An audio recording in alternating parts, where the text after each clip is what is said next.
Audio book বা ইলা চ্যানেলে হুমায়ূন আহমেদের লেখা অপেক্ষা আজকের দ্বিতীয় পর্ব। আমার এক দুঃসম্পর্কের রিলেটিভ, সম্পর্কের চাচা, তার বড় ছেলে হঠাৎ হারিয়ে গেল। ওদের টাকা পয়সার কোনো অভাব ছিল না, বিরাট ক্ষমতাবান। এরা প্রায় তোলপাড় করে ফেলল, যাকে বলে কম্বিং অপারেশন। শেষে ছেলেটার ডেড বডি কোথায় পাওয়া গেল জানেন? কোথায়? মেডিকেল কলেজের ডিসেকশন রুমে। ছাত্রছাত্রীরা ডেড বডি কাটাকুটি করছে, লিভার এক জায়গায়, কিডনি আরেক জায়গায়, হার্ট আরেক গামলায়।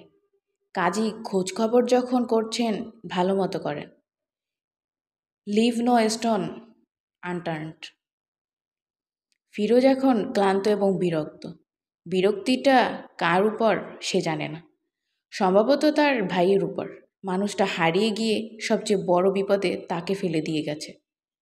দুপুর দুটোয় খিদে পেটে পৃথিবীর সবচেয়ে বোরিং মানুষটার সামনে তাকে হাসি মুখে বসে থেকে পরকাল, ইএসপি, ক্লেরভয়েন্স, এস্ট্রেল, প্রজেকশন সম্পর্কে গল্প শুনতে হচ্ছে। কোনো মানে হয়? কোনো মানে হয় না। ফিরোজের এখন ইচ্ছে করে নিজেরই নিরুদ্দেশ হয়ে যেতে। এক সকালবেলা ঘুম থেকে উঠে চা খাবে,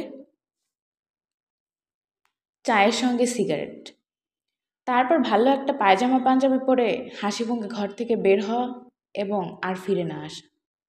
রকিব সাহেব বাসায় ছিলেন। একটা বাচ্চা ছেলে এসে বলল, আব্বুর জ্বর, শুয়ে আছে। ফিরোজ বলল, আমি কি চলে যাব? ছেলেটি বলল, আপনাকে বসতে বলেছে। রকিব সাহেব 1 ঘন্টা পর গায়ে একটা চাদর জড়িয়ে উপস্থিত হলেন। ফিরোজ উঠে দাঁড়িয়ে বিনয়ের সঙ্গে বলল, আপনার নাকি জ্বর? রকিব সাহেব বললেন, শরীরটা একটু খারাপ যাচ্ছে। পরপর কয়েকদিন রাত জাগলাম।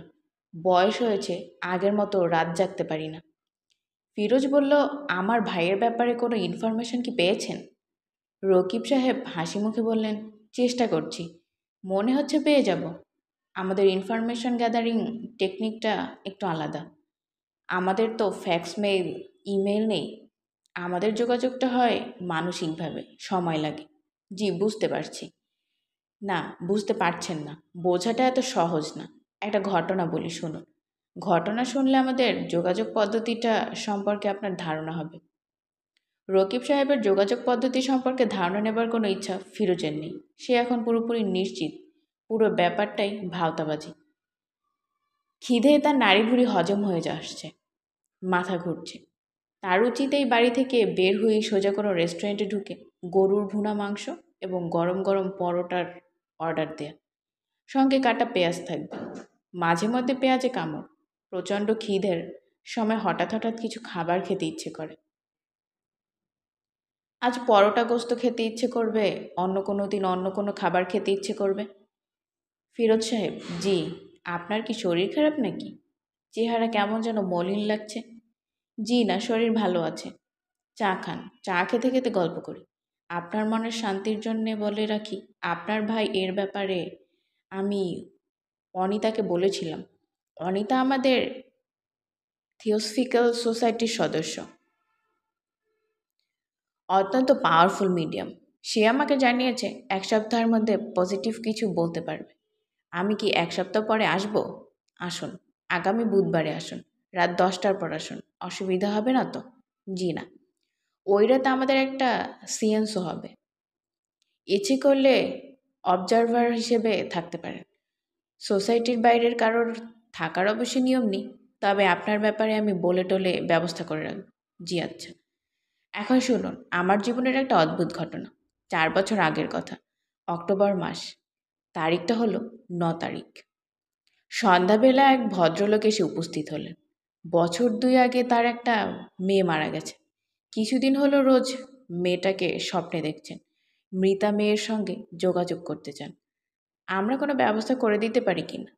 তিনি সঙ্গে করে মেয়ের কিছু ব্যবহারের জিনিসপত্র নিয়ে এসেছেন। মেয়ের ছবি এনেছেন, তার হাতে লেখা ডায়েরি এনেছেন।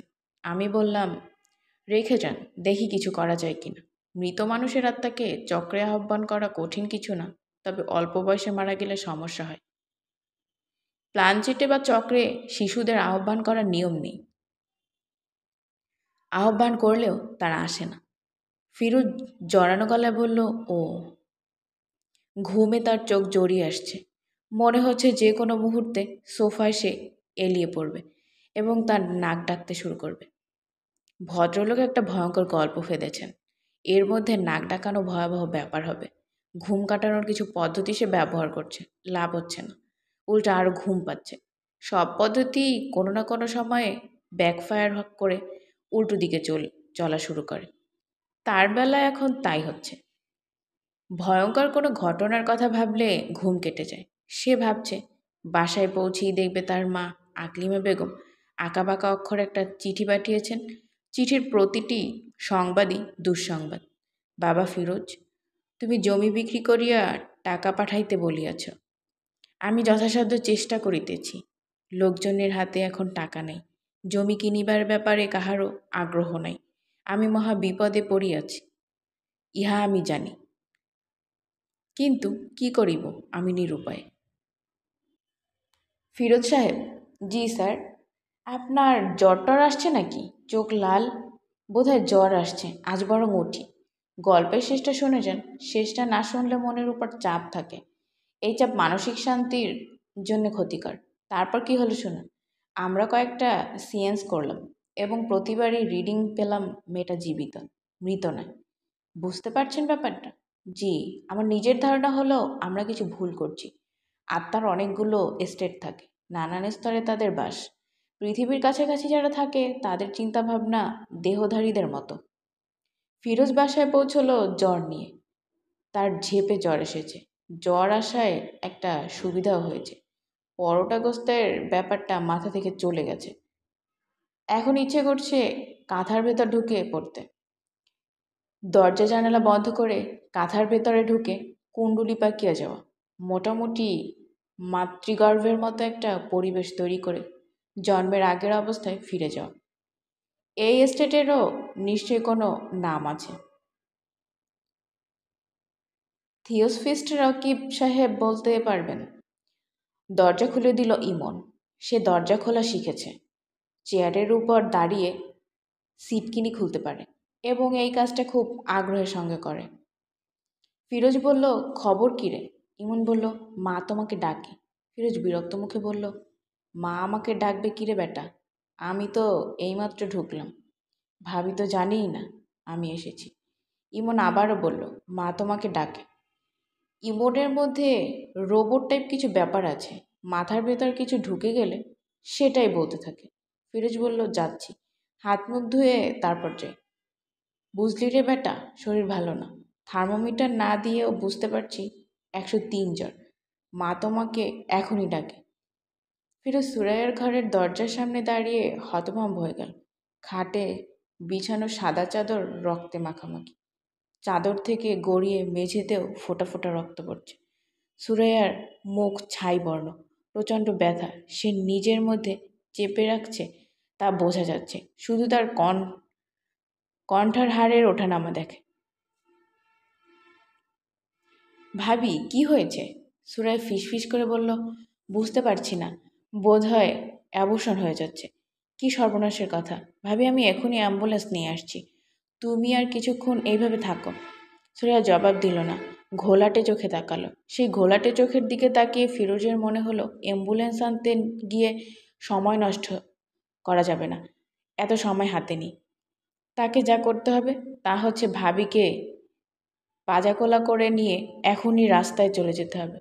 কোনো একটা বেবি ট্যাক্সিতে উঠে বেবি ট্যাক্সিওয়ালাকে বলতে হবে তাড়াতাড়ি মেডিকেল নিয়ে যাও, তাড়াতাড়ি। বেবি ট্যাক্সি ঝড়ের গতিতেই যাচ্ছে। ফিরোজ সুরাইয়ার অচেতন শরীর কোলে নিয়ে বসে আছে। ফিরোজের পাশে ইমন। তার মুখ দেখে মনে হচ্ছে না সে খুব ভয় পাচ্ছে। সে অবশ্যই তার মায়ের মুখের দিকে তাকাচ্ছেও না। সে বেবি ট্যাক্সির সাইডের আয়নাটার দিকে তাকিয়ে আছে। এই আয়নায় বেবি ট্যাক্সিওয়ালার মুখ দেখা যাচ্ছে। বেবি ট্যাক্সিওয়ালার মুখ দেখতে ভালো লাগছে। কেমন গোল মুখ, চোখ দুটিও মার্বেলের মতো গোল। এর মধ্যে একবার সে শুধু তার ছোট চাচার দিকে তাকিয়েছে। ছোট চাচা খুব কাঁদছেন, শব্দ করে কাঁদছেন না, তবে তার চোখ দিয়ে টপ টপ করে পানি পড়ছে। ছোট চাচার কান্না দেখে তার মনে হচ্ছে মা মারা গেছেন। এখন থেকে সকালে কে তাকে স্কুলে নিয়ে যাবে? ছোট চাচা? স্কুল থেকে ফেরত নেবার সময় ছোট চাচা সময় মতো আসবে তো? দেরি করে এলে তার খুব খারাপ লাগবে, কষ্ট হবে। সুরাইয়াকে হাসপাতালে ভর্তি করা হলো সন্ধ্যা 6টায়। রাত 3টায় ডাক্তাররা তাকে অপারেটিং রুমে নিয়ে গেলেন। তাদের দেখে মনে হচ্ছিল না রোগী সম্পর্কে তারা খুব আশাবাদী। কিছু একটা করতে হয় বলেই অপারেটিং রুমে নিয়ে যাওয়া। ইমন একটা বেঞ্চে একা একা বসেছিল। এত রাত হয়েছে তারপরেও সে জেগে আছে, ঘুম পাচ্ছে না। ছোট চাচা তাকে একটা কলা, একটা বনরুটি কিনে দিয়েছেন। সে কলা এবং বনরুটি হাতে বসে আছে। ছোট চাচা খুব দৌড়াদৌড়ির মধ্যে আছেন। একবার ডাক্তারের কাছে যাচ্ছেন, একবার ওষুধ কিনতে যাচ্ছেন, একবার যাচ্ছেন রক্তের জন্যে। তবে কিছুক্ষণ পর পর এসে ইমনকেও দেখে যাচ্ছেন। ভোর 4টায় ছোট চাচা এসে ইমনকে বললেন, ইমন, তোর একটা বোন হয়েছে। তোর বোনটা ভালো আছে, তোর মাও ভালো আছে, আর কোনো চিন্তা নেই। ইমন বলল, বোনটার নাম কি? নাম এখনো রাখা হয়নি। নাম রাখা হয়নি কেন? ছোট চাচা সেই প্রশ্নের জবাব না দিয়ে ক্লান্ত গলায় বললেন, আমি আর দাঁড়িয়ে থাকতে পারছি না, বেঞ্চিতে লম্বা হয়ে শুয়ে ঘুমিয়ে পড়ব। তুই কলাটা এখনো খাসনি? না। আমাকে দেখেই ফেলি, খিদে চোখে অন্ধকার দেখছি। ফিরোজ কলা খেয়ে বেঞ্চিতে শুয়ে পড়ল এবং সঙ্গে সঙ্গে ঘুমিয়েও পড়ল। ইমন ছোট চাচার মাথার কাছে জেগে বসে রইল। তার মনে হচ্ছে জেগে থাকাটা খুব দরকার। বেঞ্চটার পাশে চওড়া কম। ছোট চাচা যে কোনো সময় গড়িয়ে পড়ে যেতে পারে। পাহারা দেওয়ার জন্য তাকে জেগে থাকতে হবে। তার একটা বোন হয়েছে, অথচ তার নাম রাখা হয়নি। এই চিন্তাটাও তাকে অভিভূত করছে। সবারই নাম আছে, শুধু তার বোনটার কোনো নাম নেই। যদি নাম রাখতে ভুলে যায়, যদি কোনোদিনও তার নাম না রাখা হয়, তাহলে কি হবে? মন খারাপ করে বেচারি ঘুরে বেড়াবে। কেউ তাকে খেলতে ডাকবে না। কি করে ডাকবে? মেয়েটার তো নামই নেই। আজ সারাদিন নানান রকম ভয়াবহ সমস্যা ইমন পার করেছে। তার চোখে এক ফোঁটা পানি আসেনি। এখন এই ভোররাতে বোনটার দুঃখে তার চোখে পানি এসে গেল। সে যতবারই শার্টের হাতায় চোখ মুছে, ততবারই চোখ পানিতে ভর্তি হয়ে যায়। তার একটা বোন হয়েছে, সেই বোনটার নাম নেই কেন? ইমন ভুরু কুঁচকে তাকিয়ে আছে। তার হাতে চিকন করে এক টুকরা শশা। ছোট চাচা বলেছেন কচ্ছপের বাচ্চারা শশা খায়। ইমনের ধারণা কচ্ছপের বাচ্চারা শশা খায় না। সে অনেকক্ষণ ধরেই শশা হাতে বসে আছে। তার কাছ থেকে তো খাচ্ছে না, বরং শশার টুকরা মুখের কাছে ধরতেই এরা মুখ, হাত পা খোলসের ভেতর ঢুকিয়ে ফেলছে। মনে হচ্ছে শশা ওদের জন্য ভয়ঙ্কর কোনো খাবার। মানুষের বাচ্চাদের কাছে দুধ যেমন, ওদের কাছে শশাও তেমন। কচ্ছপের বাচ্চা দুটো ইমনের জন্য এনেছে তার ছোট ছোট চাচা। এরা বেশিরভাগ সময় থাকে বাথরুমে লাল প্লাস্টিকের বালতিতে। মাঝে মাঝে ইমন যখন খেলতে ইচ্ছে করে তখন সে বালতি থেকে তুলে আনে। পানি থেকে তোলার সময় তার একটু ভয় ভয় করে, কামড় দেয় কিনা। এখন পর্যন্ত কামড় দেয়নি। ছোট চাচা বলেছেন কচ্ছপের বাচ্চাদের দাঁত নেই বলে তারা কামড়ায় না। যখন তারা বড় হবে, দাঁত উঠবে, তখন কামড়াবে। তখন তাদের আর বালতিতে রাখা যাবে না, নদীতে ফেলে দিয়ে আসতে হবে। যে নদীতে কচ্ছপ ফেলা হবে সেই নদীর নাম বুড়িগঙ্গা। ঢাকা নগরী বুড়িগঙ্গার তীরে অবস্থিত। ইমনের আজ স্কুল নেই। সে সকাল থেকেই কচ্ছপের বাচ্চা নিয়ে খেলছে। এদের সে নামও দিয়েছে, বড়টার নাম টম, ছোটটার নাম টমি। এরা দুজন একসঙ্গে থাকলেও দুজনের মধ্যে কোনো মিল নেই। শুকনায় ছেড়ে দেয়া মাত্র দুজন দুদিকে হাঁটতে থাকে। ইমন বইয়ে পড়েছিল কচ্ছপরা আস্তে হাঁটে। এখন সে জানে এটা মিথ্যা কথা। এরা চার পায়ে বেশ দ্রুত হাঁটে, মুহূর্তের মধ্যে ঘরের কোনায় চলে যায়। তাদের তখন খুঁজে পাওয়াই মুশকিল হয়। সবচেয়ে বেশি দ্রুত হাঁটে টমি। ইমন ভেবে রেখেছে তার ছোট বোনটা যখন আরেকটু বড় হবে তখন তাকে সে একটা কচ্ছপের বাচ্চা দিয়ে দেবে। ইমনের ছোট বোনের নাম সুপ্রভা। মা বলেছেন সুপ্রভা নামের মানে হচ্ছে সুন্দর সকাল, গুড মর্নিং। কিন্তু ছোট চাচা বলেছেন সুপ্রভা মানে সুন্দর আলো। কারটা ঠিক সে জানে না। ইমন ঠিক করে রেখেছে কোনো একদিন সে তাদের মিসকে জিজ্ঞেস করবে। সুপ্রভা এখনও খুবই ছোট। বেশিরভাগ সময় সে ঘুমিয়ে থাকে। মাঝে মাঝে তার কাঁদতে ইচ্ছে করে, তখন সে কাঁদার জন্যে জাগে। খানিকক্ষণ কেঁদে আবার ঘুমিয়ে পড়ে। ইমন তার সারা জীবনেও এমন কাঁদুনে বাচ্চা দেখেনি। সবচেয়ে মজার ব্যাপার হচ্ছে সুপ্রভা কারো উপর রাগ করে বা ব্যথা পেয়ে কাঁদে না, কোনো রকম কারণ ছাড়া কাঁদে। সুপ্রভার কান্না দেখতে ইমনের খুব ভালো লাগে। সে মাঝে মাঝে শুক্রবার কান্না দেখতে যায়, কিন্তু বেশিক্ষণ দেখতে পারে না, কারণ তার মা কঠিন গলায় বলেন, এখানে কি করছো? যাও তো, অন্যখানে যাও। আশ্চর্য, এত বিরক্ত করে। আগে ইমন কখনো তার মাকে ভয় পেত না, এখন পায়, কারণ মার মেজাজ সারাক্ষণ খারাপ থাকে। আগে মা তাকে পড়াতে বসতো, এখন বসায় না। সে যদি বই খাতা নিয়ে মার কাছে যায়, মা বলে, অনেক বিরক্ত করেছ, এখন যাও তো। অথচ সে কাউকেই বিরক্ত করে না, এমনকি কচ্ছপগুলিকেও না। কোনো কচ্ছপ যদি দরজার আড়ালে লুকিয়ে থাকে, সে তাকে লুকিয়ে থাকতে দেয়, সঙ্গে সঙ্গে বের করে আনে না। ওরা কচ্ছপ হলেও ওদেরও হয়তো লুকোচুরি খেলতে ইচ্ছে করে। সে কেন ওদের খেলা নষ্ট করবে? হোমওয়ার্ক করার জন্য সে এখন যায় ছোট চাচার কাছে। ছোট চাচা তাকে মোটামুটি আদরই করেন। তিনি তার নাম দিয়েছেন হার্ড নাট। হার্ড মানে হচ্ছে শক্ত, আর নাট হলো বাদাম। হার্ড নাট হলো শক্ত বাদাম।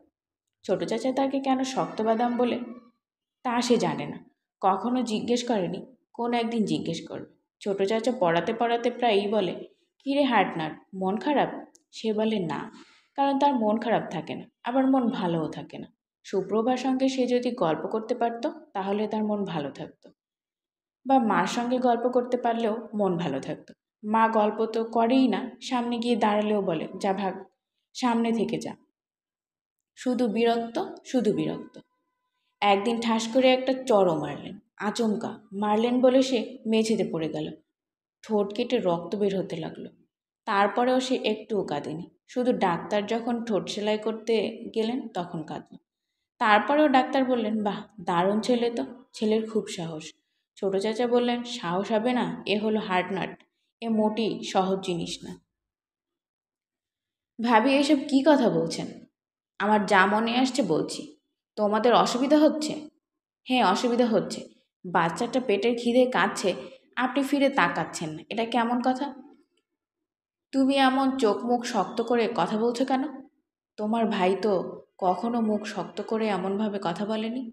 চোখ মুখ শক্ত করে কথা বলার জন্যে আমি সরি।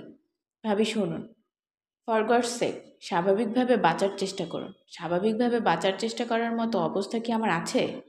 ভাইজানের জন্য কষ্ট শুধু আপনি একা পাচ্ছেন, আর কেউ পাচ্ছে না, এটা আপনি কি করে ভাবছেন? কষ্ট পাচ্ছেন ভালো কথা, কিন্তু একটা দুধের শিশুকে কষ্ট দেবেন কেন? আর তার অপরাধ কোথায়? খবরদার, তুমি আমার সঙ্গে চোখ লাল করে কথা বলবে না। ভাবে, আমি চোখ লাল করে কথা বলছি না। আমি আপনার কাছে হাত জোড় করছি, ওকে দুধ খেতে দিন। নাটক করবে না, নাটক আমার ভালো লাগে না। একে তোমরা নিয়ে কোথাও পালক দিয়ে দাও। আচ্ছা ভাবি, ঠিক আছে, তাই করব। আপাতত আপনি একে সামলান। এই পর্যায়ে মা সুপ্রভাবকে কোলে নেন, সঙ্গে সঙ্গে তার কান্না থেমে যায়। তখন কান্না পেয়ে যায় ইমনের। সে ছোট চাচার ঘরে ঢুকে কাঁদতে শুরু করে। ছোট চাচা গম্ভীর গলায় বলেন, ইমন, তোকে কেউ মেরেছে? ইমন ফোপাতে ফোপাতে বলে, না, মারেনি। তোকে কেউ বকা দিয়েছে? না। তাহলে কাঁদছিস কেন? জানি না। পুরুষ মানুষ কি কাঁদতে পারে? না। ফুসফুস করতে পারে? না। হেঁচকি তুলতে পারে? না। তুই তো একই সঙ্গে কাঁদছিস, ফুসফুস করছিস এবং হেঁচকি তুলছিস। তিনটা নিষিদ্ধ জিনিস করছিস। চোখ মুছে কচ্ছপ নিয়ে আয়, একটা মজা দেখাব। কি মজা? আগে নিয়ে আয়, তারপর দেখবি। ইমন কচ্ছপ নিয়ে এলো। ফিরোজ কচ্ছপ দুটা উল্টা করে মেঝেতে রেখে দিল। এরা খোলসের ভেতর থেকে মাথা এবং পা বের করে সোজা হবার চেষ্টা করছে, পারছে না। ফিরোজ হৃষ্টচিত্তে বলল, এই হচ্ছে মজা। কি মজা?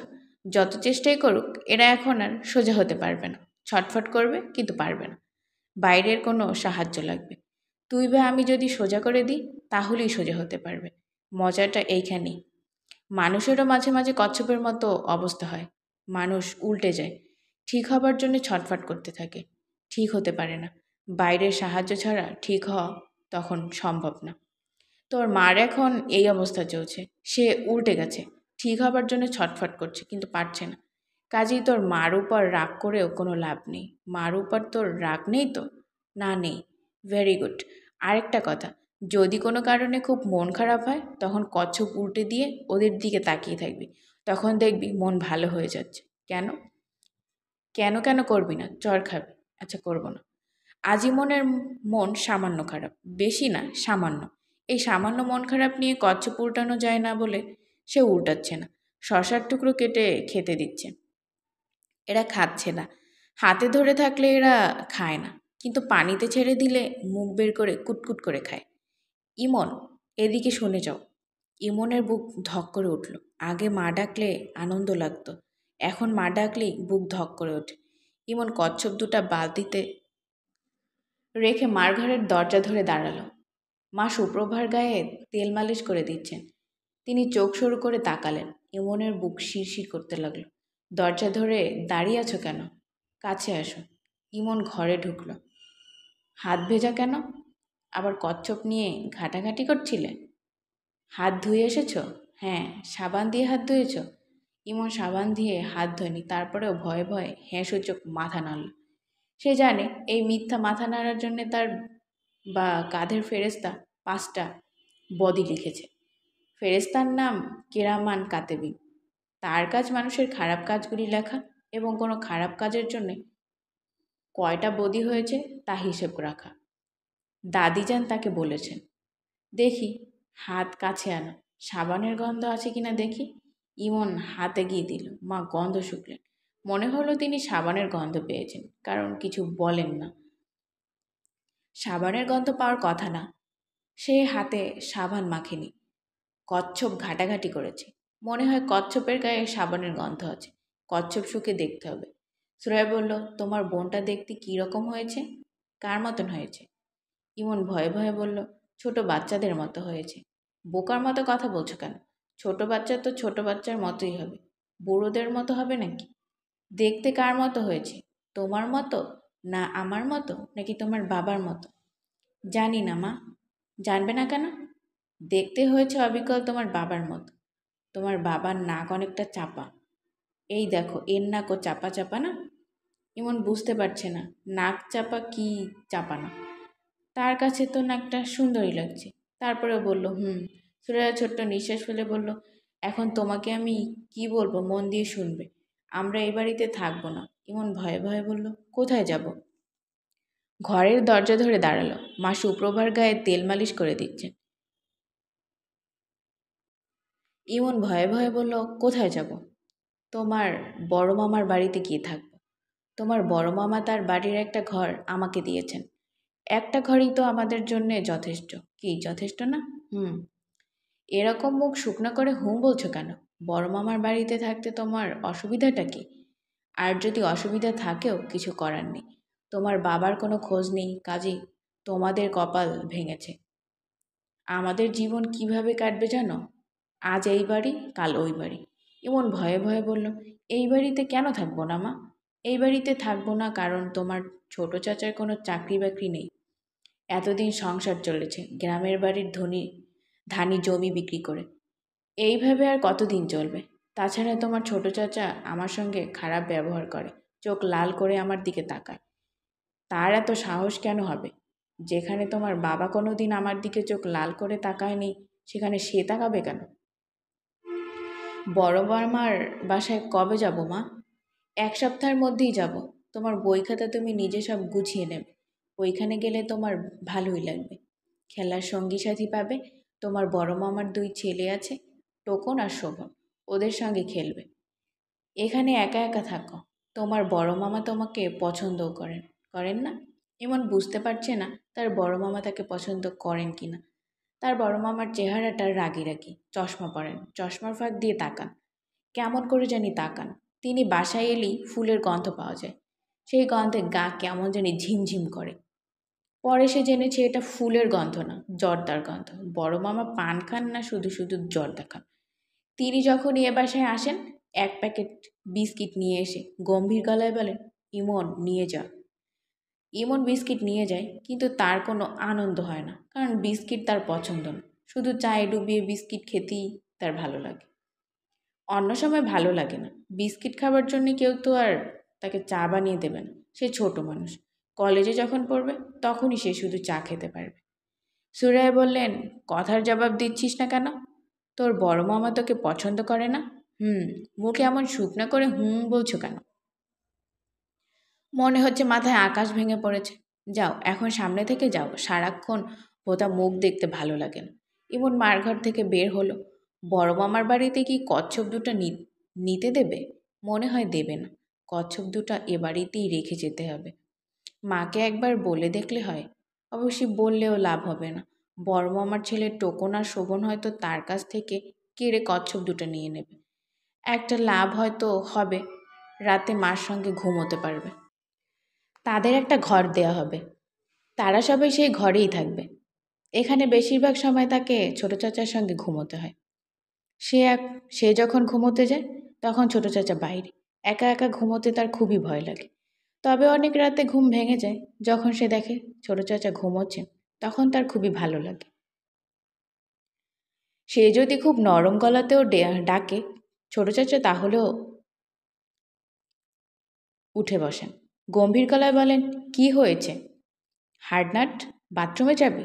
হুম, আয় যাই। ঠিক সময় ডাক দিয়েছিস, আমারও বাথরুম পেয়েছে। ছোটটা, তোর কি বড়টা নাকি? আমারও ছোটটা। চল যাই। কে আগে যাবে, তুই না আমি? বড় থেকে ছোট, না ছোট থেকে বড়? তুমি যা বলবে তাই। তাহলে তুই বরং আগে যা। কোলে করে নিতে হবে নাকি? হুম। বাথরুম থেকে ফেরার পর ঘুম না আসা পর্যন্ত ছোট চাচা গল্প বলেন। তার গল্পের কোনো আগামাথা নেই, শুরু নেই, শেষ নেই। তবু ঘুম ঘুম চোখে শুনতে এত ভালো লাগে। ছোট চাচার সব গল্পই শুরু হয় মাঝখান থেকে। তারপর ব্যাংকটা বলল, পানিতে থেকে থেকে আমার সিরিয়াস সর্দি হয়েছে। নাক ঝাড়তে ঝাড়তে অবস্থা কাহিল। ওষুধপত্র কিছু দিয়ে আমাকে বাঁচান ডাক্তার সাহেব। তবে আপনার কাছে একটা রিকোয়েস্ট, তেতো ওষুধ দেবেন না, মিষ্টি ওষুধ দেবেন। আবার বেশি মিষ্টিও দেবেন না। ওষুধ বেশি মিষ্টি হলে আমার বাচ্চারা মেঠাই ভেবে খেয়ে ফেলবে। ডাক্তার বলল, ওষুধ দেব। তবে আমি খুবই অবাক হচ্ছি, কারণ ব্যাঙের কখনো সর্দি হয় না বলে বইপত্রে পড়েছি। আপনার কি সত্যি সর্দি হয়েছে? ক্রমাগত হ্যাচ্চো হ্যাচ্চো করছি, তারপরেও বিশ্বাস হচ্ছে না। তা হচ্ছে। যাই হোক, ওষুধ দিচ্ছি। ভিজিটের টাকা এনেছেন? এনেছি, এই নিন আধুলি। আমার শেষ সম্বল, ব্যাঙের আধুলি। বড় মামার বাড়িতে কেউ তাকে এমন অদ্ভুত অদ্ভুত গল্প শোনাবে না। রাতে বাথরুম পেলে কোলে করে বাথরুমে নিয়ে যাবে না। কি আর করা, বড় মামার বাড়িতেও নিশ্চয়ই অনেক মজার মজার ব্যাপার হবে। কিছু কিছু মজা সব বাড়িতেই থাকে। বড় মামার দুই ছেলে টোকন আর শোভনের সঙ্গে তার হয়তো খুবই ভাব হবে। ওদেরও একটা বোন আছে, নাম মিতা। সবাই ডাকে মিতু। তার সঙ্গে ভাব হবে কি না কে জানে, মনে হয় হবে না। মেয়েদের সঙ্গে হয় মেয়েদের বন্ধুত্ব, ছেলেদের সঙ্গে ছেলেদের। গায়ে তেল মাখানোর ব্যাপারটা সুপ্রভা মনে হয় খুব আরাম পায়। তেল মাখানোর মাঝখানে ঘুমিয়ে পড়ে। আশ্চর্যের ব্যাপার, ঘুমের মধ্যে আবার নাকও ডাকে। এইটুকু ছোট বাচ্চা নাক ডাকিয়ে ঘুমাবে কেন? তার উপর মেয়ে মানুষ। সুরাইয়ার খুব রাগ লাগে, এখনও রাগ লাগছে। চট দিয়ে ঘুম ভাঙিয়ে দিতে ইচ্ছে করছে। রাগ সামলে সুরাইয়া বারান্দায় গেল। ফিরোজ বারান্দায় পা ছড়িয়ে বসে খবরের কাগজ পড়ছে। তার সামনে গম্ভীর মুখে ইমন বসে আছে। ফিরোজ বলল, কেমন আছেন ভাবি? একই বাড়িতে বাস করছে, অথচ দেখা হলে প্রথম বাক্যটি বলছে, কেমন আছেন ভাবি। এর মানে কি? এই যে চোখে আঙুল দিয়ে বুঝিয়ে দেয়া আপনি ভালো থাকেন না। সুরাইয়া বলল, ফিরোজ, তোমার সঙ্গে আমার কিছু জরুরি কথা আছে। ফিরোজ খবরের কাগজ ভাঁজ করে পাশে রাখতে রাখতে বলল, বলুন। ইমন উঠে চলে যাচ্ছে। সে জানে বড়রা যখন জরুরি কথা বলে সেখানে ছোটদের থাকার নিয়ম নেই। বড়রা তাদের জরুরি কথার আশেপাশে ছোটদের চায় না, অথচ ছোটদের সমস্ত জরুরি কথায় বড়দের থাকতে হয়। সুরাইয়া বেতের মোড়া এনে ফিরোজের সামনে বসল। ফিরোজ শঙ্কিত বোধ করছে। ভাবির বসার ভঙ্গি কঠিন। ভাবি কি বড় ধরনের ঝগড়ার প্রস্তুতি নিয়ে এসেছে? কি নিয়ে ঝগড়া করবে? ভাবি, চা খাবেন? চা দিতে বলি। চা খেতে খেতে কথা বলুন। তোমার সঙ্গে আমার এমন কোনো কথা নেই যে চা খেয়ে খেয়ে বলতে হবে। ফিরোজ, শোনো, আমি এখানে থাকবো না। আমার বড় ভাইয়ের সঙ্গে কথা বলেছি, আমি তার কাছে গিয়ে থাকবো। ফিরোজ বলল, আমি জানি, ইমন আমাকে বলেছে। তুমি একটা ঠেলাগাড়ি এনে দাও, আমি কিছু জিনিসপত্র নিয়ে যাব। স্টিলের ট্রাঙ্ক, ইমনের পড়ার টেবিল চেয়ার, আমার বড় কালো ট্রাঙ্কটা। কবে যাবেন ভাবি? কবে মানে? আজই যাব। যত তাড়াতাড়ি যাওয়া যায় ততই ভালো। সবার জন্যই ভালো, তোমার জন্যেও ভালো। আমার জন্যও ভালো। আমার জন্য ভালো কেন? তোমার চাকরি বাকরি কিছু নেই, এত বড় সংসার পুষতে হচ্ছে, বাড়ি ভাড়া দিতে হচ্ছে, গ্রামের বাড়ির সম্পত্তি বিক্রি করতে হচ্ছে। তুমি অকারণে এত কিছু করবে কেন? তুমি কে? ভাবি আমি ইমনের চাচা। বাপ যখন থাকে না তখন চাচা ফাচা অনেক দূরের ব্যাপার। আপনার সঙ্গে আমি কোনো তর্কে যেতে চাচ্ছি না। তবে আমার মনে হয় এখানে থাকাটাই আপনার জন্য ভালো হবে। কেন ভালো হবে? পরিবেশে অভ্যস্ত হবার ব্যাপার আছে। আপনি এই পরিবেশে থেকে অভ্যস্ত, ইমন অভ্যস্ত। তুমি জমি বিক্রি করে আমাদের খাওয়াবে? হ্যাঁ ভাবি, সেটা কতদিন? তোমাদের কি জমিদারি আছে? জমিদারি নেই, জমি জমা খুব সামান্যই আছে ভাবি। আমি ব্যবসা শুরু করেছি, বোতল সাপ্লাইয়ের কাজ পেয়েছি। সামান্য হলেও কিছু টাকা পয়সা তো পাচ্ছি। ব্যবসার নিয়মকানুন বুঝতে শুরু করেছি। আমার ধারণা আমি ভালোই করব। ভালো করলে ভালো, ভালো করতে থাকো। কোটিপতি হয়ে যাও। গাড়ি হোক, বাড়ি হোক, তোমরা সুখে থাকো। তোমাকে যা বলেছি করো। আমাকে একটা ঠেলা গাড়ি এনে দাও। ভাবি শুনুন, মার শরীর খুব খারাপ, মা চিকিৎসার জন্যে ঢাকায় আসছেন। মা আসুক তারপর যান। ওনার সঙ্গে আমার যাওয়ার সম্পর্ক কি? আমি আজই যাব। আচ্ছা ঠিক আছে। তুমি আরেকটা কাজ করবে, সুপ্রভাকে আমি পালতে পারছি না, তাকে পালক দেবার ব্যবস্থা করবে। কি বলছেন বুঝতে পারছি না ভাবি। বাংলাদেশ অনেক ফ্যামিলি আছে যাদের ছেলেপুলে নেই, এমন কোন একটা ফ্যামিলিতে ওকে দিয়ে দাও। সেও সুখে থাকবে, আমিও সুখে থাকবো। এসব যন্ত্রণা আমার অসহ্য লাগছে। ও আচ্ছা, মেয়েটা হয়েছে অপয়া। ও পেটে আসার পর থেকে যত সমস্যা, আমার আর ভালো লাগে না। ভাবি আপনি আজই যাবেন? হুম। ইমনের স্কুল তো অনেক দূর হয়ে যাবে। স্কুল থেকে ওকে আনা নেয়া কে করবে? জানি না। স্কুল বদলে দিব কিংবা ঘরে বসে থাকবে। বাপ নেই ছেলের আবার স্কুল কিসের? তার কি পড়াশোনা হবে? হবে না। বড় হয়ে ইট ভাঙাবে কিংবা রিক্সা চালাবে। সুপ্রভার ঘুম ভেঙেছে, কাঁদতে শুরু করেছে, সুরায়ে উঠে চলে গেল। ফিরোজ বসে রইল, পত্রিকা পড়া হয়নি। এখন আর পড়তে ইচ্ছে করছে না। ভাবি যখন চলে যাবে বলে ঠিক করেছে তখন যাবেই। তাকে বোঝানোর কেউ নেই, সে কারোর কথা শুনবে না। ইমন ছোট ছোট পা ফেলে আসছে। ছোট চাচার দিকে একবার তাকিয়েই চোখ নামিয়ে নিল। ফিরোজ হাত ইশারায় কাছে ডাকলো। ইমন আসছে কিন্তু অন্যদিকে তাকিয়ে এগোচ্ছে। একবারও তার চাচার দিকে তাকাচ্ছে না। ছেলেটা অদ্ভুত হয়েছে, অদ্ভুত কিন্তু অসাধারণ। খবর কী রে বেটা, হার্টনাট? ভালো। বড় মামার বাড়িতে চলে যাচ্ছিস তাহলে? হুম। গুড। যাবার সময় কাঁদবি না তো? না। Very good. বোকা ছেলেরাই কাঁদে, বুদ্ধিমানরা কাঁদে না। তুই বোকা না, বুদ্ধিমান। জানি না। আয় পরীক্ষা করে দেখি বোকা না বুদ্ধিমান। কোলে এসে বস। আমি তোর চুলে বিলি কেটে কেটে আদর করব। তখন যদি কেঁদে ফেলিস তখন বুঝবে তুই বোকা, আর না কেঁদে থাকতে পারলে বুদ্ধিমান। ইমন গুটিসুটি মেরে তার চাচার কোলে বসে আছে। তার শরীর কেঁপে কেঁপে উঠছে। সে প্রাণপণ চেষ্টা করছে চোখের পানি আটকানোর। কোনো লাভ হচ্ছে না। চোখ ভর্তি করে পানি আসছে। সে সঙ্গে সঙ্গে চোখ মুছে ফেলছে। ছোট চাচার কাছে সে বোকা প্রমাণিত হচ্ছে, এই দুঃখবোধও সে আক্রান্ত ভেবে। সে জানে না ছোট চাচাও তার মতোই বোকা।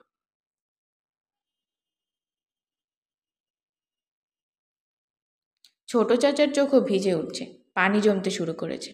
হার্ডনাট, হুম। যেখানেই থাকিস, যেভাবেই থাকিস, ভালো থাকবি। আচ্ছা। কোনো কিছু নিয়েই মন খারাপ করবি না। আচ্ছা। গল্প শুনবি? হুম। এক দেশে ছিল এক ব্যাঙ। কথা নেই বার্তা নেই, হঠাৎ বেচারার সর্দি লেগে গেল। সর্দি এবং কফ, সারাদিন নাক ঝাড়ে আর খক খক করে কাশে। ব্যাঙের স্ত্রী বলল, ওগো ডাক্তারের কাছে যাও, তোমার কাশির শব্দে বাচ্চারা ঘুমোতে পারছেন। ব্যাঙ বলল, ডাক্তারের কাছে যে যাব, ভিজিটের টাকা লাগবে না? তার স্ত্রী বলল, আধুলিটা নিয়ে যাও। ব্যাঙ বলল, আধুলিটাই আমাদের শেষ সম্বল, সেটা নিয়ে যাব। হ্যাঁ যাও, শরীরটা তো আগে দেখবে। টাকা গেলে টাকা পাওয়া যায়, শরীর গেলে কি আর পাওয়া যায়? ব্যাঙ বলল, বউ কথাটা তো ভালোই বলেছে। আচ্ছা যাই, ডাক্তারকে বরং দেখিয়ে আসি। ব্যাঙের স্ত্রী বলল, ব্লাড প্রেশারটাও একটু চেক করিও। আমার ধারণা তোমার প্রেশারও বেড়েছে। কাল রাতে বৃষ্টির সময় তুমি যখন ডাকছিলে তখন তোমার গলা কেমন যেন অন্যরকম শোনাচ্ছিল। ছোট চাচা দম নেবার জন্যে থামতে ইমন বলল, বাবা কি আর ফিরে আসবে না চাচা? বুঝতে পারছি না। ধরে এনে ফিরে আসবে না, তাহলে কষ্ট কম পাবি। ফিরে আসবে ভেবে অপেক্ষা করছিস, মানুষটা ফিরছে না, কষ্ট বেশি না? হুম। তোর মা সারাক্ষণ ভাবছে এই বুঝি মানুষটা ফিরল। রাতে ঘুমায় না, জেগে থাকে। গেটে সামান্য শব্দ হলে ছুটে আসে। এই অবস্থাটা তো ভয়ঙ্কর। সুপ্রভা খুব কাঁদছে। সুরাইয়া মেয়ের কান্না থামানোর কোনো চেষ্টা করছে না, কাঁদুক। কাঁদতে কাঁদতে ক্লান্ত হয়ে একসময় নিজেই থেমে যাবে। সে যখন কাঁদে তখন তো কেউ তার কান্না থামাতে আসে না, সে কেন যাবে? তার এত কী দায় পড়েছে? পৌষ মাস, প্রচণ্ড শীত পড়েছে। শীতের সঙ্গে কুয়াশা। ইমন বসে আছে তার বড় মামার বাড়ির দোতলার বারান্দায়। সে অবাক হয়ে দেখছে কুয়াশায় সব ঢেকে আছে। একটু দূরের জিনিসও দেখা যাচ্ছে না। বাড়ির সামনে কাঁঠাল গাছটাকে কেমন মনে হচ্ছে ছোট একটা পাহাড়। তার ছোট চাচা বলেছিলেন কুয়াশা আসলে মেঘ। আকাশের মেঘ যখন মাটিতে নেমে তাকে বলে কুয়াশা। ইমনের খুব অদ্ভুত লাগছে এই ভেবে যে সে মেঘের ভেতর বসে আছে। আজ ছুটির দিন, তার বারান্দায় চুপচাপ বসে থাকার কথা না। ছুটির দিনে সকালবেলায় এই বাড়িতে নানান ধরনের খেলা হয়। টোকন আর শোভন টেনিস বল দিয়ে ক্রিকেট খেলে। টোকনের খুবই কাঁদুনে স্বভাব, কিছু হতেই কান্না শুরু করে। আর শোভন মারামারিতে ওস্তাদ। হুট করে মারামারি শুরু হয়ে যায়। শোভন ক্রিকেট ব্যাট দিয়ে ধমাধম ভাইকে মারে। অদ্ভুত ব্যাপার হচ্ছে কেউ কখনো নালিশ করে না। মারামারি এবং কান্নাকাটি কিছুক্ষণের মধ্যে থেমে যায়। আবার খেলা শুরু হয়। মিতু একা একা রান্নাবাটি খেলে। ক্রিকেট খেলায় তাকে নেওয়া হয় না। মিতুও রান্নাবাটি খেলায় তাকে নেয় না। একদিন শুধু বলেছিল, এই তুই চাকর হবি? তুই চাকর হলে খেলতে নেব। যা বাজার করে নিয়ে আয়। মনে করে কাঁচামরিচ আনবি। আর খবরদার পয়সা সরাবি না। ইমনের খেলতে ইচ্ছে করছিল, কিন্তু চাকর হওয়াটা মেনে নিতে পারছিল না বলে খেলেনি। তবে না খেললেও সে বেশিরভাগ সময় আশেপাশে ঘুরঘুর করে। আজ ইমন এখনও নিচে নামছে না, কারণ নিচে নামিয়ে নেয়ার জন্যে মিতু আসেনি। বড় মামার বাড়ির দোতলার সিঁড়ি পুরোপুরি শেষ হয়নি, রেলিং দেয়া বাকি। এরকম সিঁড়ি দিয়ে নিচে নামতে ইমনের অসম্ভব ভয় লাগে। মিতু বয়সে তার সমান হলেও ঠিক সমানও না, 5 দিনের বড়। ভয়ঙ্কর সাহসী। একবার সে চোখ বন্ধ করে সিঁড়ি দিয়ে উঠেছিল। মিতু শুধু যে চোখ বন্ধ করে সিঁড়ি দিয়ে উঠতে পারে তাই না, 3 তলার ছাদে পা ঝুলিয়ে বসতেও পারে। সে ছাদেরও রেলিং নেই। ইমনের বড় মামা ছাদের রেলিং দেবেন না, শুধু শুধু বাজে খরচ। ইমনের ধারণা বাজে খরচ হলেও রেলিং দেওয়া উচিত, তা না হলে কোনো একদিন মিতু ছাদ থেকে পড়ে যাবে। ইমনের ধারণা দোতলার সিঁড়িতেও রেলিং দেওয়া উচিত, রেলিং দেওয়া না হলে সে নিজেই কোনো একদিন পড়ে যাবে। ইমন ইমন চমকে উঠে দাঁড়ালো। মা ডাকছেন। আগে মা ডাকলেই আনন্দ হতো, এখন হয় না। মার ডাকা মানেই কিছু একটা নিয়ে ধমকাধমকি হবে। ধমক খাবার মতো কিছু অবশেষে করেনি।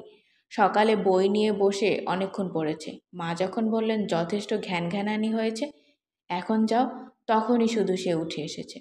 ইমন ভয়ে ভয়ে মার ঘরের দরজা ধরে দাঁড়ালো। মার রাতে জ্বর ছিল, এখনও বোধহয় জ্বর। মা শুয়ে আছে, সুপ্রভা মার পাশে বসে নিজে নিজেই খেলছে।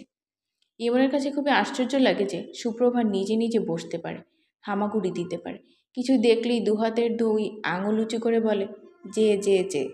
মানুষ কাউকে কিছু দেখাতে চাইলে 1 আঙুল দিয়ে দেখায়, সুপ্রভা দুহাতের 2 আঙুলে দেখায়। এটাও তার কাছে বিস্ময়কর মনে হয়। সুপ্রভা ইমনকে দেখা মাত্র দুহাতের 2 আঙুল উঁচু করে তাকে দেখালো এবং ক্রমাগত বলতে লাগলো যে যে যে। সুরাইয়া বলল, কোথায় ছিলে? ইমন ভীত গলায় বলল, বারান্দায়। রান্নাঘরে গিয়ে বলতো আমাকে চিনি দুধ ছাড়া লিকার দিয়ে 1 কাপ চা দিতে। লেবু যেন না দেয়, চায়ের মধ্যে লেবুর গন্ধ অসহ্য। তোমার জ্বর কমেছে মা? সুরাইয়া বিরক্ত গলায় বলল, আমার জ্বরের খবর তোকে নিতে হবে না। চা করতে বলছি কর। তোর গলা খালি কেন? মাফলার যে একটা দিয়েছিলাম সেটা কই? ঠান্ডা লাগিয়ে রাতে যদি খুব খুব করে কাশিস তাহলে গলা চেপে ধরব, তখন বুঝবি কত ধানে কত চাই। যা এখন সামনে থেকে। ইমন দোতলা থেকে 1 তলায় নামছে। নামতে গিয়ে সে লজ্জায় মরে যাচ্ছে, কারণ সে নামছে বসে বসে। কেউ দেখলেই হাসবে, বিশেষ করে মিতু যদি দেখে তাহলে সর্বনাশ হবে, খুব হাসাহাসি করবে। এমনিতেই মিতু তাকে নিয়ে খুব হাসাহাসি করে, তাকে ডাকে ক্যাবলা বাবা। এই অবস্থায় দেখে ফেললে হয়তো আরও ভয়ঙ্কর কোনো নামে ডাকবে। ইমন ঠিকমতোই নামল, কেউ তাকে দেখল না। রান্নাঘরে বুয়াকে চায়ের কথা বলল। বুয়া বিরক্ত গলায় বলল, আমার হাত বন্ধ, এখন চা দেওয়ান যাইব না। বুয়ার কথা শুনে ইমনের ভয় ভয় লাগছে। বুয়া যদি চা না পাঠায় মা বুয়ার উপর রাগ করবে না তার উপরই রাগ করবে, চর মারবে বা চুলে ধরে ঝাঁকুনি দিবে। ইমন বিড়বিড় করে বলল, বুয়া মার খুব জ্বর, সকালে কিছু খায়নি, এই জন্য চা চাচ্ছে, দুধ চিনি লেবু ছাড়া শুধু লিকার। কইলাম না হাত বন্ধ। ইমন মন খারাপ করে রান্নাঘর থেকে বের হলো। বড় মামার বাড়িতে তারা খুব খারাপ অবস্থায় আছে, কেউ তাদের কোনো কথা শোনে না। ইমন যদি কোনো কাজের লোককে বলে, এই আমাকে এক গ্লাস পানি দাও, সে অবধারিতভাবে না শোনার ভান করে চলে যাবে, কিংবা দিতেছি বলে সামনে থেকে সরে যাবে, কিন্তু আর ফিরে আসবে না। আগে এই নিয়ে তার মন খুব খারাপ লাগতো, এখন লাগে না। ইমন বারান্দায় এসে দেখে মিতু বারান্দায় পিলারে হেলান দিয়ে কমলা খাচ্ছে। এই শীতে তার গায়ে পাতলা একটা ফ্রক। খুব যারা সাহসী মেয়ে তাদের বোধহয় শীতও কম লাগে। ইমনের খুব ইচ্ছে করছে মিতুর কাছে যেতে, তবে এখন সে যাবে না, একটু পরে যাবে। মিতুর কমলা খাওয়া শেষ হবার পরে যাবে। এখন মিতুর পাশে গিয়ে দাঁড়ালে মিতু ভাবতে পারে সে কমলার লোভে কাছে এসেছে। মিতুর কমলা খাওয়া শেষ না হওয়া পর্যন্ত সে অন্যদিকে তাকিয়ে থাকবে, এমন ভাব করবে যেন খুব মন দিয়ে কিছু দেখছে। এই ক্যাবলা, এই, মিতু ডাকছে। মিতুর কমলা শেষ হয়নি, হাতে এখনও কয়েকটা কোয়া রয়েছে।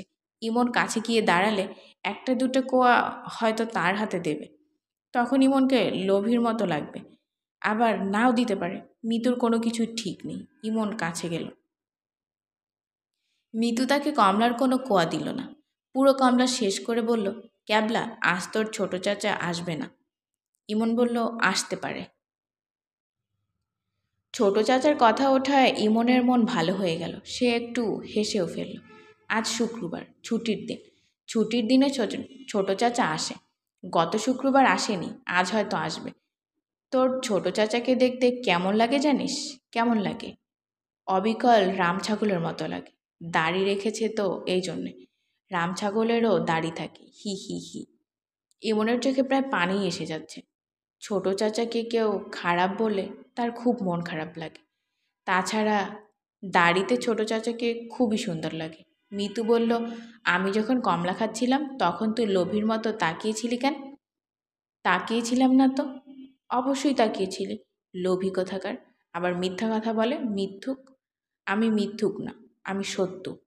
অবশ্যই তুই মিথ্যুক, বাবা মারা গেছে আবার মিথ্যা কথাও বলে। বাবা মরেনি, বেড়াতে গেছেন, চলে আসবেন। চলে আসবে না হাতি, কোনো দিন আসবে না। আসবে, তুই বললেই হবে, সবাই জানে আসবে না। তুই একে তো মিথ্যুক, তার উপর বোকা। আমি বোকা না, অবশ্যই তুই বোকা, বোকা এবং ভীরু। সিঁড়ি দিয়ে বসে বসে পা আছড়ে নামিস, আমি দেখেছি। ইমন চোখের পানি সামলাবার চেষ্টা করছে, পারছে না। মিতু বলল, একদিন তুই যখন সিঁড়ি দিয়ে বসে বসে নামছিলি তখন আমি তোর ইয়েটা দেখে ফেলেছি, দেখতে সাদা, কেঁচোর মতো, হি হি হি। ইমনের চোখে এবার পানি এসে গেল। চোখ মুছে সে রওনা হলো রান্নাঘরের দিকে। বুয়াকে আরেকবার অনুরোধ করে দেখবে যেন মাকে সে চা দিয়ে আসে। মিতু তার ফ্রকের পকেট থেকে আরেকটা কমলা বের করেছে। মেয়েটার মুখ গোলগাল, মাথা ভর্তি ঝাঁকড়া চুল, অসম্ভব সুন্দর চেহারা। একবার তার দিকে চোখ পড়লে চোখ ফেরানো মুশকিল।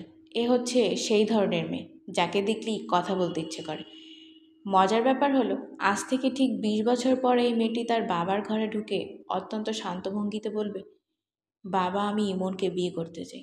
মিতুর বাবা হতভম্ব হয়ে বলবেন, কি বললি? যা বলেছি তুমি শুনেছ। তোর কি মাথাটা খারাপ? মিতু আগের চেয়েও শান্ত গলায় বলবে, বাবা, আমার মাথা খারাপ না, তুমি ব্যবস্থা করে দাও। সেই গল্প যথাসময়ে বলা হবে। আপাতত আমরা দেখতে পাচ্ছি ইমন তার ছোট চাচার কোলে। সে চাচার ঘাড়ে মুখ লুকিয়ে আছে, নিঃশব্দে কাঁদছে। ফিরোজ বলছে, কেঁদে তুই আমার ঘাড় ভিজিয়ে ফেলছিস। তোর হয়েছেটা কি বলতো? 15 দিন পর এসেছি, কোথায় গল্প গুজব করবি? এরকম করলে আর আসবো না। দোতলা থেকে নিচে ফেলে দেব। দিলাম, ফেলে দিলাম। 1 মিনিটের মধ্যে যদি হাসির শব্দ না শুনি তাহলে কিন্তু সত্যি সত্যি ফেলে দেব। ইমন হাসতে না পারলেও হাসির মতো শব্দ কর। ছোট চাচার একটু মাথা খারাপের মতো আছে, সত্যি সত্যি ফেলে দিতে পারে। সুরাইয়ার জ্বর আরও বেড়েছে।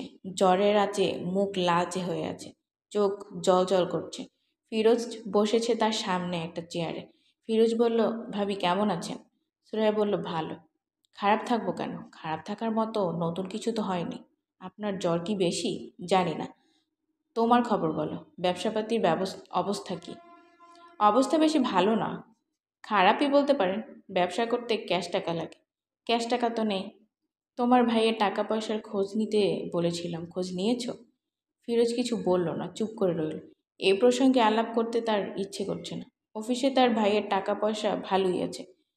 টাকাটা পেতে হলে তার মৃত্যু হয়েছে এই মর্মে প্রমাণসহ কাগজপত্র দিতে হবে।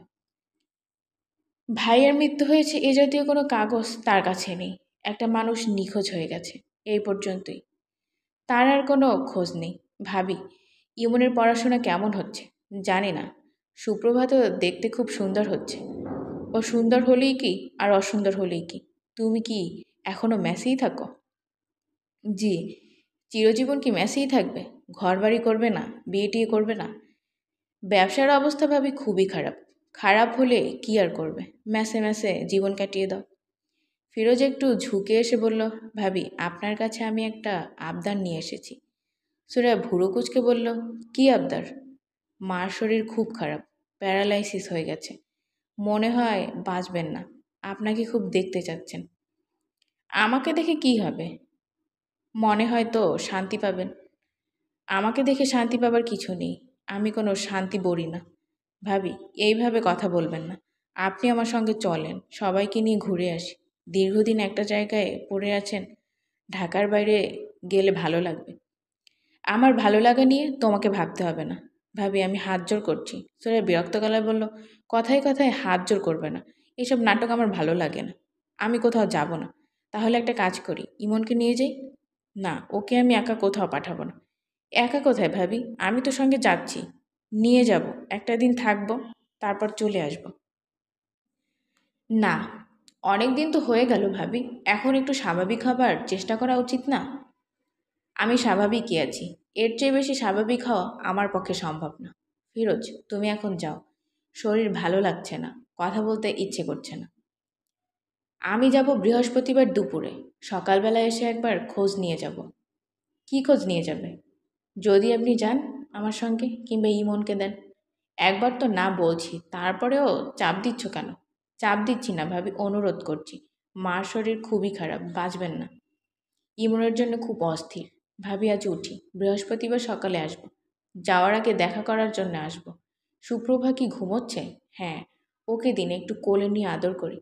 কোলে নিয়ে আদর করতে হবে না, ঘুম ভেঙে যাবে। ঘুম ভাঙলে বিশ্রী করে কাঁদে, অসহ্য লাগে। সুপ্রভার কান্না শুধু না, সুরাইয়ার সব কিছুই অসহ্য লাগে। ইমন যখন পড়ার টেবিলে বসে গুনগুন করে, সেই গুনগুন কিছুক্ষণ শুনলেই অসহ্য লাগে। আবার সে যখন নিঃশব্দে পড়ে, তখন চারদিকের নৈশব্দও অসহ্য লাগে। সবচেয়ে বেশি অসহ্য লাগে তার বড় ভাই জামিলুর রহমানকে। জামিলুর রহমান মাঝে মধ্যে বোনের ঘরে ঢোকেন, নানান বিষয় নিয়ে কথা বলেন। দু একটা কথা শোনার পরই সুরাইয়ার মাথা ধরে যায়। সুরাইয়া সঙ্গে সঙ্গে বলে, ভাইজান প্রচণ্ড মাথা ধরেছে। তিনি তারপরেও বসে থাকেন, এক প্রসঙ্গ থেকে আরেক প্রসঙ্গে যান এবং কথা বলতেই থাকেন। তারপর সুরাইয়া, তুই আছিস কেমন বল? ভালো। দিনরাত 24 ঘন্টা একটা ঘরের ভেতর থাকিস, এর নাম ভালো থাকা? তোর তো পাগল হতে বেশি বাকি নেই।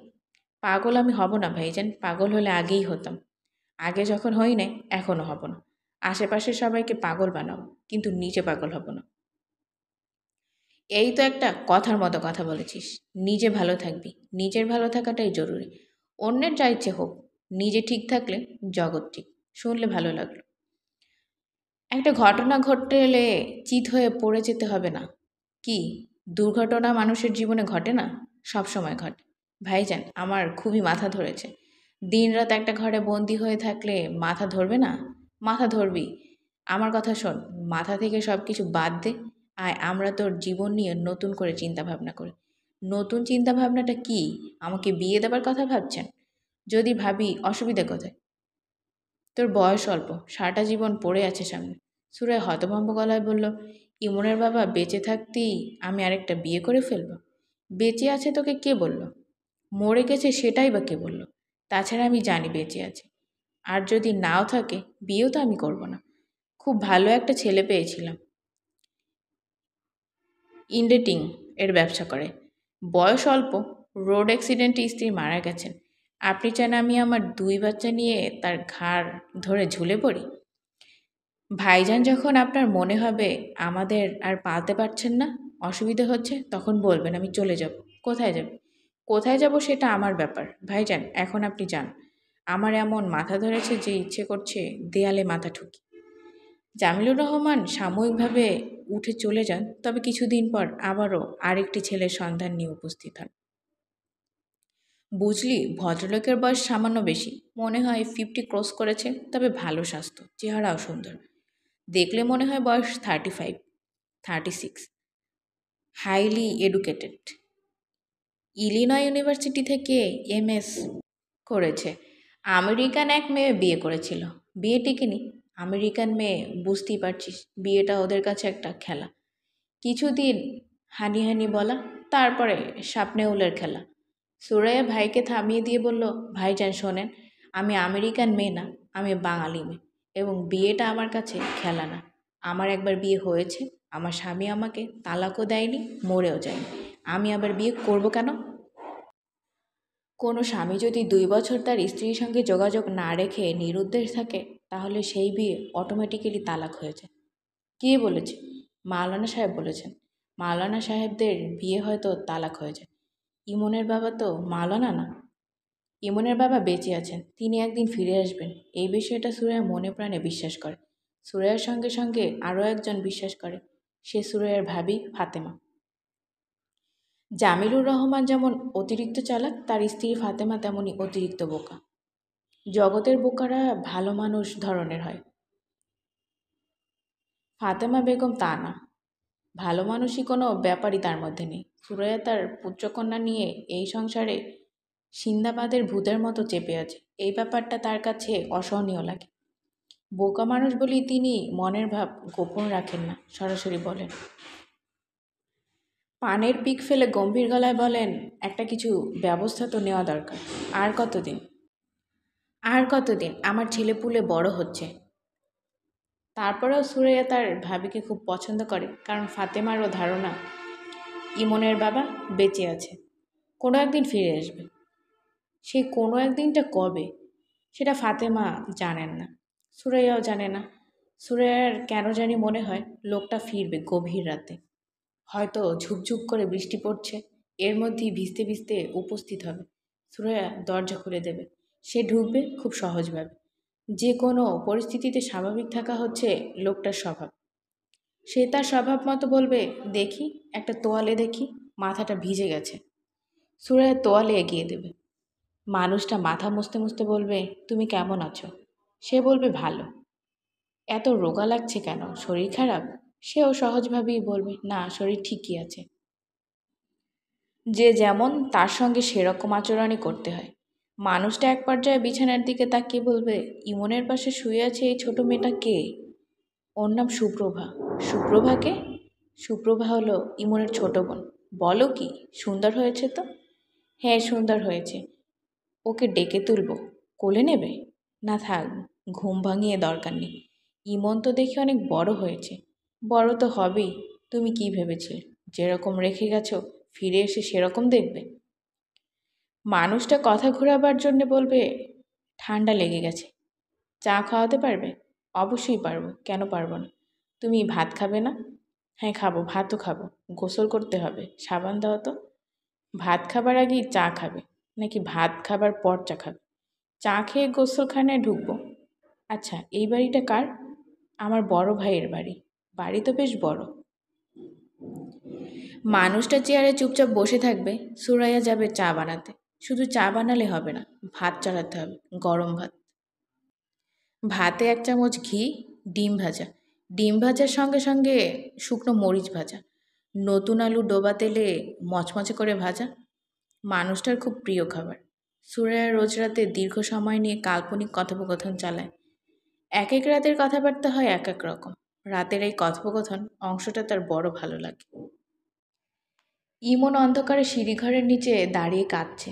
জায়গাটা বৃষ্টি রকমের অন্ধকার, সেই কারণে তার ভয় লাগছে। আবার অন্ধকার থেকে বারান্দায় আলোতে আসতে পারছে না। সে পেন্সিল হারিয়ে ফেলেছে। স্কুলের ব্যাগ গোছাতে গিয়ে ধরা পড়েছে পেন্সিল নেই। এই দুঃসংবাদ মাকে না দিয়ে উপায় নেই। সে মাকে বলল। সুরাইয়া ধমক ধমক কিছুই দিল না, শান্ত গলায় বলল, যেখান থেকে পার পেন্সিল খুঁজে আন। পেন্সিল না এনে আজ ঘুমোতে পারবে না। ঘণ্টাখানিক আগে সে মার ঘরে উকি দিয়েছিল। সুরাইয়া তাকে দেখেই বলল, পেন্সিল পেয়েছো? ইমন বলল, না। পেন্সিল পাওনি তাহলে এসেছো কেন? বললাম না, পেন্সিল না পেলে আসবে না। কথা কানে যায় না, বাঁদর ছেলে। রাত 10টার মতো বাজে। অন্যদিন এই সময়ও বাড়ি গম গম করে। আজ মনে হয় সবাই শুয়ে পড়েছে। বাড়ি নিঝুম। ইমন কি করবে বুঝতে পারছে না। এ বাড়িতে যদি ছোট চাচা থাকতেন তাহলে তাকে কানে কানে বললেই যত রাতই হোক তিনি দোকান থেকে পেন্সিল কিনে আনতেন। ছোট চাচা নেই। এখন যে সে কাঁদছে, ভয়ে কাঁদছে না, ছোট চাচার জন্যে কাঁদছে। কাঁদতে কাঁদতেই তার মনে হলো, বাবা থাকলে বাবা কি তার পেন্সিল কিনে আনতেন? বলা যাচ্ছে না। বাবা কেমন ছিলেন, তিনি কি করতেন সে দ্রুত ভুলে যাচ্ছে। বাবার চেহারাও এখন আর তার মনে নেই। শুধু মনে আছে বাবা খুব ফর্সা ছিলেন। আগের বাড়িতে বাবা এবং মার একটা ছবি ছিল ড্রেসিং টেবিলে সাজানো। সেই ছবিটা এবারই তো নিশ্চয়ই আছে, কিন্তু মা ট্রাঙ্কে রেখে দিয়েছেন। ছবিটা সাজানো নেই। ছবি সাজানো থাকলে সে মাঝে মাঝে দেখতো, কে কে বসে আছে। এমন চমকে উঠল। মিতু। অন্ধকারে পা টিপে টিপে কখন যে সামনে এসেছে সে বুঝতেই পারেনি। ক্যাবলা, তোর কি হয়েছে? চোখ মুছতে মুছতে ইমন বলল, পেন্সিল হারিয়ে ফেলেছি। পেন্সিল হারিয়ে ফেললে এখানে বসে কাঁদছিস কেন? ইমন জবাব দিল না। মিতু বলল, ফুপু বকা দিয়েছে? হুম। কি বলেছে? পেন্সিল না পেলে ঘরে ঢুকতে পারবি না? হুম। কী রঙের পেন্সিল? হলুদ। আচ্ছা, আমি এনে দিচ্ছি। একটা কথা শোন, তোর যদি কিছু হারিয়ে যায় আমাকে বলবি, আমি এনে দেব। একা একা বসে কাঁদবি না। ইমন ধরা গলায় বলল, আচ্ছা। মিতু দুটা পেন্সিল এনে দিল, একটা হলুদ একটা সবুজ। হলুদটা স্কুল ব্যাগে রাখবে, সবুজটা কোথাও লুকিয়ে রাখবে, যদি আবারও পেন্সিল হারায় তখন কাজে লাগবে। সুরাইয়া ইমনকে ঘরে ঢুকতে দেখে বলল, পেন্সিল পাওয়া গেছে? ইমন হ্যাঁ সূচক মাথা নাড়ল। সুরাইয়া বলল, আবার যদি কিছু হারায় টেনে তোমার কান আমি ছিঁড়ে ফেলবো, বাঁদর ছেলে। আমি বাবার নাম ভুলিয়ে দেব। বাবা নেই, বাবার নাম মনে রেখে কি হবে? যাও হাত মুখ ধুয়ে ঘুমোতে আসো। ইমন বাথরুম থেকে হাত মুখ ধুয়ে ঘুমোতে এলো। আগে মাঝখানে ঘুমোতেন সুরাইয়া। তারা দুই ভাই বোন দুপাশে ঘুমোত। এক রাতে সুপ্রভা গড়াতে গড়াতে খাট থেকে পড়ে গেল। তারপর থেকে সুপ্রভা মাঝখানে শোয়। শোয়ার এই অবস্থাটা তার খুব ভালো লাগে। মাঝে মাঝে সুপ্রভাকে হাত দিয়ে ছোঁয়া যায়। সুপ্রভা যখন জেগে থাকে তখন তাকে হাত দিয়ে ছুলে খুব মজার একটা কাণ্ড হয়। সুপ্রভা খিলখিল করে হাসতে থাকে। সেই হাসি আর থামে না। যে কেউ হাত দিয়ে ছুলে সুপ্রভা এমন করে না, শুধু ইমন হাত দিয়ে ছুলে ইমন এমন করে, যেন তার হাতে হাসির কোনো ওষুধ আছে। ইমন নিজে যখন সুপ্রভার মতো ছোট ছিল তখন সেও কি এরকম করতো? মাকে জিজ্ঞেস করতে ইচ্ছে করছে, কিন্তু সাহসে কুলাচ্ছে না। ছোট চাচাকে জিজ্ঞেস করতে হবে। ইমন, জি মা। স্কুলে পড়াশোনা কেমন হচ্ছে? ভালো। আকাশ ইংরেজি কি? স্কাই। বানান করো। SKY। আকাশ নীল ইংরেজি কি? The sky is blue. মাঝে মাঝে যে আমি তোমার উপর খুব রাগ করি তখন কি মন খারাপ হয়? না। মিথ্যা কথা বলছো কেন? যদি মন খারাপ হয় বলবে। মন খারাপ হয়? কি হয়? হ্যাঁ হয়। শোনো, আমি নিজে নানান দুঃখ কষ্টে থাকি তো, এই জন্য এমন ব্যবহার করি। আদর করা কী জিনিস ভুলে গেছি। যে আদর পায় না সে আদর করতেও পারে না। বুঝতে পারছো? হুম। তোমার বাবাও কিন্তু আদর করতে পারতো না। সব মানুষ সব কিছু পারে না। তোমার বাবা কিভাবে তোমাকে আদর করতো মনে আছে? না। সে অফিস থেকে এসে তোমাকে কোলে নিয়ে 5 মিনিট হাঁটাহাঁটি করতো। এইটাই তার আদর। চুমু খাওয়া কিংবা উপহার কিনে দেয়া এসব তার স্বভাবে ছিল না। তুমি বড় হয়ে কার মতো হবে? তোমার বাবার মতো হবে? না। তাহলে কার মতো হবে? ছোট চাচার মতো। কেউ কারোর মতো হতে পারে না। সবাই হয় তার নিজের মতো। তুমি হাজার চেষ্টা করেও তোমার ছোট চাচার মতো হতে পারবে না, কিংবা তোমার বাবার মতো হতে পারবে না। সব মানুষই আলাদা। কচ্ছপ, কচ্ছপরাও কি আলাদা? হঠাৎ কচ্ছপের কথা এলো কেন? আর কোনো কথা না, ঘুমাও। আচ্ছা। ও ভালো কথা, তোমার ছোট চাচা তোমাকে নিয়ে দেশের বাড়িতে বেড়াতে যেতে চায়। তুমি কি যেতে চাও? আনন্দে ইমনের কথা বন্ধ হয়ে গেল। তার ইচ্ছে করছে চিৎকার করে কেঁদে উঠতে, এমন চিৎকার যেন সুপ্রভারও ঘুম ভেঙে যায়। ভয় পেয়ে সেও যেন কাঁদতে থাকে। কথা বলছো না কেন? যেতে চাও না? চাই। একা একা যেতে ভয় লাগবে না? না। আমাকে ফেলে রেখে যাবে, কষ্ট হবে না? না। সে কি আমাকে সুপ্রভাকে ফেলে চলে যাচ্ছ, কষ্ট হবে না? সুপ্রভার জন্য হবে। সুপ্রভাকে তোমার আদর লাগে। হুম। আচ্ছা, অনেক কথা হয়েছে, এখন ঘুমাও।